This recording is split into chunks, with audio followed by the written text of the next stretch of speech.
Nakakatuwa talaga. Paolo Avellino gagawin ng lahat mapasaya lang si Kim Chiu.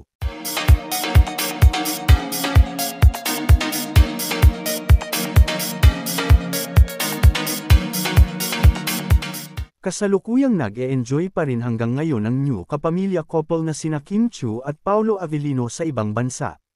Magkasama ngang nagbabakasyon ang dalawa doon at bumubuo ng mga memories together. At walang araw na hindi sila nag-o-update ng status nila sa kanilang social media account. Tila enjoy na enjoy ang dalawa na magkasama sa Dubai at walang pinapalampas na araw para magsaya. Yan ang naging pahayag ng mga netizen. Sa isang posted status naman ni Paolo Avellino para kay Kim, sinabi nitong gagawin niya ang lahat mapasaya lang ang aktres. Dahil deserve ngayon ni Kim ng malaking pagmamahal na galing sa kanya.